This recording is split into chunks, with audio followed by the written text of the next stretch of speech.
পৃথিবীর প্রতিটি অংশ থেকে কোটি মুসলমানের ভাবনার একটি কেন্দ্র মক্কা শরীফ, যেখানে গিয়ে মিলিত হয় সব আহ্বান, অশ্রু আর আল্লাহর প্রতি অগাধ ভালোবাসা। প্রতিটি মুসলিমের হৃদয়ের কেন্দ্রবিন্দু পবিত্র কাবা শরীফ, যার দিকে ফিরে আমরা নামাজে দাঁড়াই, দোয়া করি আর বুকের ভেতর গেঁথে রাখি নিরন্তর শ্রদ্ধা।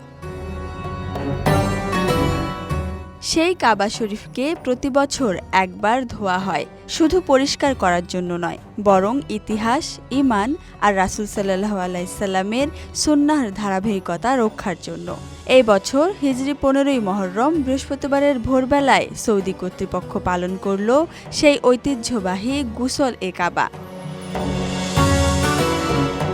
বাদশাহ সালমান বিন আব্দুল আজিজের পক্ষে এই পবিত্র কাজের দায়িত্ব পালন করেন মক্কার ডেপুটি গভর্নর প্রিন্স সৌদ বিন মিশাল।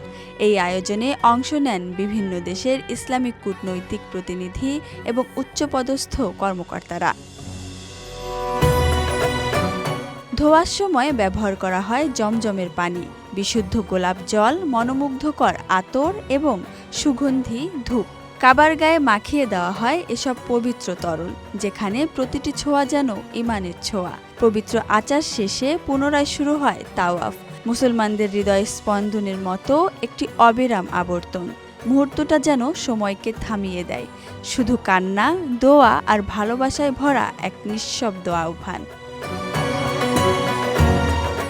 এই রীতি শুরু হয় রাসূল সাল্লাল্লাহু আলাইহি সাল্লামের আমল থেকে। আজও তা পালিত হচ্ছে গভীর শ্রদ্ধা আর আনুগত্যের সঙ্গে। এটি শুধু একটি অনুষ্ঠান নয়, বরং এটি একটি ইতিহাস, একাত্মবোধ আর আত্মার পবিত্রতার প্রতীক।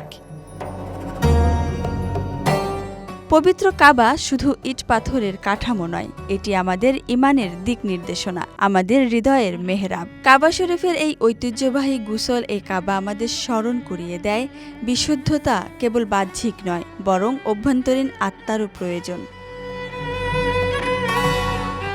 Dhaka express, desk report.